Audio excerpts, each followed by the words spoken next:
Hey everybody, it's Susie Bell from Patrick Chicken Studio. You're not going to get to see my face tonight. That's okay. We're going to talk about something much more fun.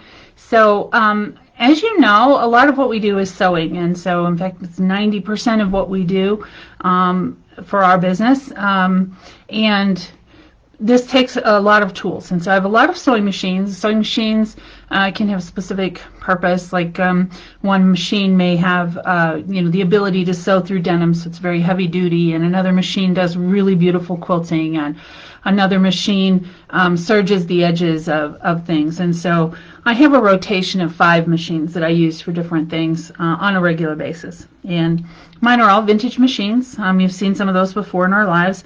I like my vintage machines because they don't break down. They're easy to fix, just a little bit of oil and they just keep running. Better than any car I've ever owned, that's for sure. So I thought I'd talk about some of the tools that I use, and I have some laid out here. We'll go through them and just kind of have a little fun with these. If you're watching this video on replay, if you could just type replay in the comments, that would be wonderful, because we like to know that people have seen our stuff and are watching, even if they aren't watching live. So yeah, I'd appreciate that if you would do it. So let's talk about cutting tools. I think I'll start with my cutting tools. And so it's really, really important to have a good selection of really sharp cutting tools. And depending on what you're doing, that cutting tool may be a rotary cutter. So this is a rotary cutter. This one is Ergonomic, a Fiskars brand, my favorite. And this does most of my cutting. And so I use this one to cut fabric anytime it's a straight line. So I'm cutting the fabric for my hot pads or the bowl cozies, the bags, anything like that. So these blades are sharp like a razor, but they have to be replaced fairly often because they get dull, especially if you're cutting things like denim, something coarse. And so I have to replace these blades fairly often, and they're not super cheap.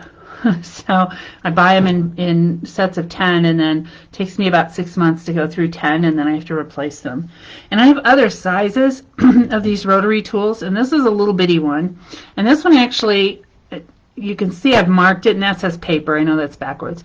I only use this one on paper or something along those lines. I want to dull my good one by cutting through pattern pieces or cardboard or even the Insulbrite that goes in our hot pads. I don't want to dull the blade here because these are expensive, and these blades are a lot cheaper. So this one I use for just paper or coarse kinds of things. And the way a rotary cutter works is the blade comes out. So this one's locked so I can touch it and not get cut. But when the blade comes out, you can see it sticking out over the edge. This is sharp. This is really, really sharp. So we use a special ruler that has an edge on it, a tall edge on it, that will hold against this blade, and we just put some pressure on and roll, and it just cuts as it's going. It's kind of a really fancy pizza cutter, if you think about it that way.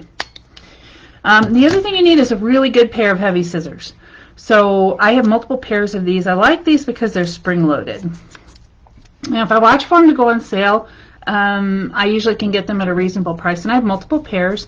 I don't like moving my sewing supplies from one machine to another in the room, and so each machine has a pair of these for me to work with, because I don't want to have to remember to take them with me. But these are great. They're spring-loaded, and so they're not as hard on my hands, and they're not metal. They're metal inside, but here this is all a nice, comfortable, rubbery material, and it's just comfortable if I'm going to have to cut for a long time.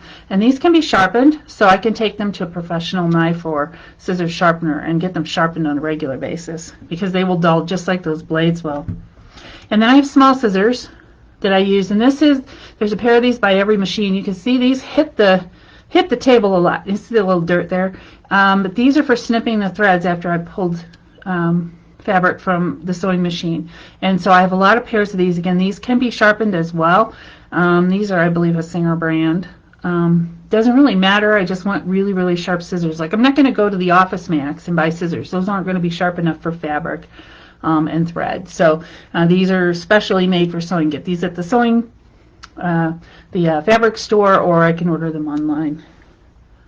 And then these are a little different. I actually have pinking shears in two different types. And so I have a pinky shear that looks like a regular pair of scissors, and they're on my other machine. And then I have these that I bought recently. I actually did a video about these. It's on our YouTube channel. But these are called the Best Pinkers, or the Perfect Pinker, sorry, Perfect Pinker. And a pinker, you can see this little blade here. This cuts along the edge of a seam, or you can do it on anything, but it cuts along the edge of a seam, and what it does is keep that seam from raveling. And typical pinking shears are very bulky and they're heavy. They have to be, because they're doing a very specific purpose. And so on pinking shears, the blade is actually variegated like this, and both sides. And so when you're closing the scissors, you're creating that kind of jaggedy edge. Well, this one, this is very cool, and this is a vintage piece, and I don't know that they make these anymore. But when you use it, it actually pulls the fabric through, so you don't have to go anywhere. You can actually set this on your table and put the fabric in, and the fabric will just come this way as you cut, rather than you having to follow all the way down. So this gives your line of pinking a lot smoother. It's not going to be going this way and that way, like a drunk woman. That's what it looks like when I use regular pinking shears. So these are awesome, and I've only had them for a little bit, but I've already used them several times, so very cool. And then other tools that I use regularly. One is a thread stand. So this one I had to buy because I'm having trouble getting white thread. I think white thread, we've not been able to buy white thread for about 6 or 7 months. And I think that's because of the pandemic and mask making. Really, that's what I think. It's like instead of buying a regular spool of thread, and this is one that's almost gone. These usually start out about this size. You can see how much has been used off of here. And I used a lot of white thread when I was sewing masks last year. So instead of this little one, which fits on the machine, all I can get is these giant ones. And this one does not sit in my machine. The spool holder is only, maybe that tall, and the thread obviously is not tall enough. So I use this to feed the thread. So my big thread sits here and feeds through the loop and then over to my machine. So it allows me to use this bigger spool of cotton thread. And these I can still buy. So for whatever reason, we can't get the small ones. The small ones aren't even listed on websites anymore. In none of the 3 places that I buy good quality cotton thread can I get white. So very interesting. And I hope we get white back. We can get all the colors, but can't get that. And then speaking of things that help with thread, this is my bobbin winder. And I got this as a Christmas gift last year, year before, so 2019. One of my machines, because it's so vintage, it's a little hard to get bobbins for. And I can get bobbins that almost fit, and they fit the machine, but they don't fit the bobbin winder. And so I use the bobbin winder instead. So thread goes on this spoke here, up through here, through the little tension bar, and over here where I would put the bobbin, and it will spin them up in like 14 seconds. It's amazing. It's super, super fast. So I like that thing too. And you see I have my glasses here. Glasses for me are critical because I can't see close up. I'm a woman of a certain age, so I have my glasses. This is sewing machine oil. And everybody who has a sewing machine should have a sewing machine oil bottle, and they should be using it regularly because machines get fuzzy and the oil breaks down, and so you have to oil them just like you do a car. You get your oil and lube done on a regular basis. Well, on a machine, you're oiling all the time, once a week or more. There's kind of a given, like every 8 hours of sewing, you should oil, and I oil all the time. So we have my oil there. And then I have my measuring things, and so I'm always measuring stuff. There's regular tape measures, and I have a really long one that's about 100 inches long. That one is great if you're a quilter. I don't do much big quilting. I do mostly small quilting, but this is how you measure. Gosh, I need to know how big something is, or how long is that piece of fabric. So this stretches out to 60 inches, so about 5 feet. I use a large ruler sometimes. This is just a wooden ruler, and you can see some pencil marks on there because sometimes I make a mistake. Get a little carried away. But this big wooden ruler is awesome. Big numbers, big lines that I can see, and this is for marking bigger things. I use this a lot for working on bowl lifters or microwave bowl cozies, and for the masks. I use this for the masks to cut the elastic, because the elastic had to be 6.5 to 7.5 inches long, depending on whether I was making a child size or an adult size. So I could just lay the elastic along there and snip, and I see that really well. And this is a typical sewing ruler. And so this one allows me to make the pleats in the bowl cozies.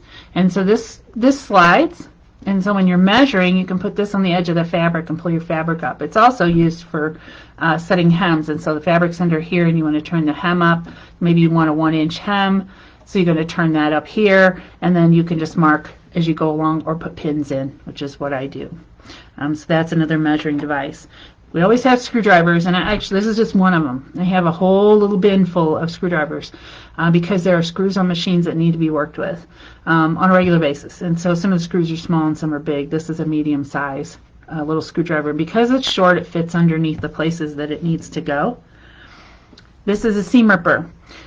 You've probably seen the seam rippers that have a little bubble on them and a little plastic cover on them. Those are okay. And I have some of those. I keep those up in my sewing area in the living room where I do mending. But this one is what I use most of the time. And this is a scythe style seam ripper. And this is good for ripping out almost everything. It also is great for opening up buttonholes. It's really, really sharp, super, super sharp. It's the kind of thing Jack the Ripper might use to gut you out. And I replace these on a regular basis. Again, they get dull. They have a nice size handle. They do have a cap, but I'm always using them, so I never put them away. Bent needle or bent nose tweezers. And these originally, I had to work with my serger. When you have to thread a serger, having tweezers with a bent tip are really helpful, but I use these all the time for other things. They help pull out threads in fabric if I've had to rip something out. They help me thread needles, because you can put the thread in and get it through the needle a little easier than your wiggly fingers. So these are great, and I have these with every machine. For marking, pencil. This is a toddler pencil. It's fat and not a regular pencil, but it has very soft lead, and so it's really great for making marks. And I use this marking fabric that's light colored, and then I don't want anything to bleed through. So when I'm making bowl cozies, the tops of the bowl cozies is canvas, but I don't want the marking to come through. So I use the Sharpie on the quilted back part, but I don't use the Sharpie on the top. And so this one works great. And I have a giant toddler-sized sharpener that came with this. I got these at an after-school sale one year. They were a package of 3 with the little sharpener, the giant sharpener, for like 49 cents. So it's my cheapy tool right there. The other kind of marking stuff I use is plain old chalk. So this is like school chalk. This piece is really small because I've used it a lot. This marks on dark fabric, and it just brushes off. So I can use a brush to brush that off, or when it gets washed, it comes off. So I use this a lot for quilting because it's an easy way to make a mark where I'm going to stitch.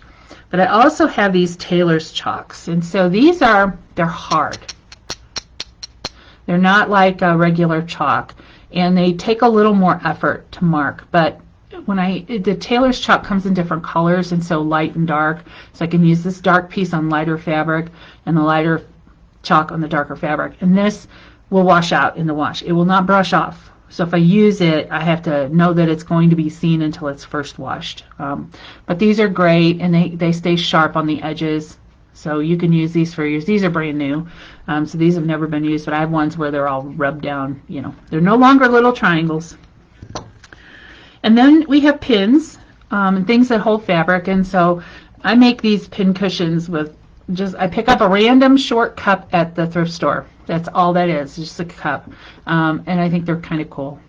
But I put stuffing in here and then just some kind of coarse fabric. And I want coarse fabric, a loose weave fabric, because I don't want to fight the pins. And the only thing in here is just fiber fill. And it's really stuffed tight so that pins won't go in too far. They can come right out. And then the pins that I use regular ball-headed pins. So these have a little ball on the top. But I really like these. So these have like a little flower on the top. They're easy to grab. They're easy to grab onto to pull out.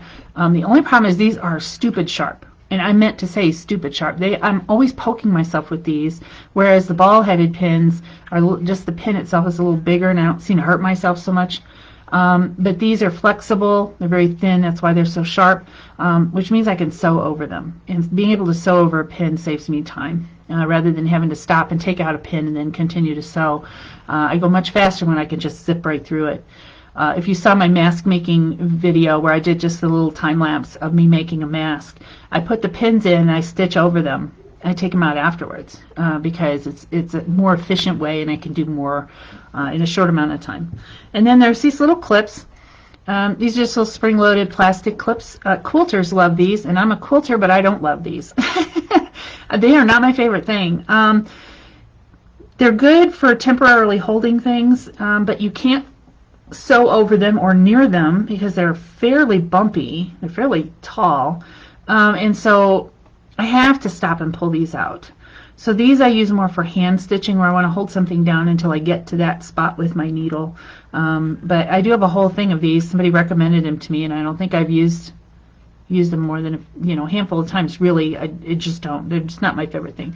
But I think they could be used for things other than sewing. So maybe I'll think about that. And then the last thing I have, these are bodkins. So a bodkin is something you can use to pull a casing through, or pull an item through casing, like ribbon, small elastic, big elastic. So think about a drawstring bag. I need to be able to pull that fabric through, and that casing should be fairly tight, and so I can't just like stick my fingers in there and pull it out. That's not going to work. And you can use a big safety pin, but a safety pin can be, the fabric can get caught. Because you're pulling through, the fabric can actually get caught in that turn there, and then you've ripped part of your whatever you're trying to pull through, your ribbon or whatever. So I like these better. This one looks like a needle sort of, but it has a bubble on the end, and so that bubble helps it to smoothly go through your casing, and so this one works really great. And then sometimes the thing is just big or awkward, won't fit through that little hole. I have this one. So this one, let me grab a little piece of fabric here. This one is more like a pair of tweezers. So you can see that. And so if I have something large, a wider ribbon or strap or something I'm putting through, I can actually let it bite the fabric. You can see it bites the fabric. It's got little teeth on it, but they're not sharp. I can let it bite the fabric. It's hard to do and watch myself at the same time. And then it has a little slider, and so the slider goes down, which pinches it together. So now that's stuck. So it's stuck on the fabric, and so now I can use this to go through. So this goes in the casing, and I just keep kind of running it through from the outside, and it'll come out the other end, and then I can just release it by pulling up this little loop, and now my fabric is free. So bodkins are really useful. And I had one at one time, and I've lost it, and I need to just get myself another one. But it was plastic, and it was long. It was probably about 18 inches long, and it had the hole in the end, but it had a very large hole, and it was a flexible plastic, and but still stiff enough that it could go through a casing. But it was really, really long, so it was good for doing curtains or things with a long drawstring that I needed to work on. And I like that one because I wouldn't have to keep working it through the fabric. I could go through a lot of fabric at once and then pull it from the other end. Made it quicker, but I've misplaced that one somewhere in one of my moves, I think. But anyway, so this is some of the tools that we use. There's more. I have special feet. This is a quilting foot. Fits on several of my machines, and this allows quilted fabric to kind of stick together as it goes under. And here's a zipper foot. So this one is used to do zippers. So you move it. It has a little adjuster, and you move it from one side to the other of the zipper so that you're not trying to run the presser foot over the zipper, which would mess everything up. This one looks fancy because it is, and I've only used it a couple of times, but this is a ruffler. So this is great for making ruffled edges, drawing up. Like something like this could be the ruffled edge of a dress or something, and so the ruffler just draws it up, gathers it up without you having to do it by hand. So very cool tool there. So that kind of gives you an idea of some of the specialty tools that we use and the things that we need to get our job done. And you know, it's one of these right tools for the job thing. And we have to have that. We can't get the job done. Trust me. You know, if I can't find one of my tools, I'm busy trying to find an alternative, and sometimes the alternative just doesn't work. But it takes all of these things to get our work done and do it efficiently. So I hope everybody's having a great day, and I hope this was informative. And I ran over again, which I didn't mean to do. But anyway, I hope everybody's having a great evening, and stay well, stay safe.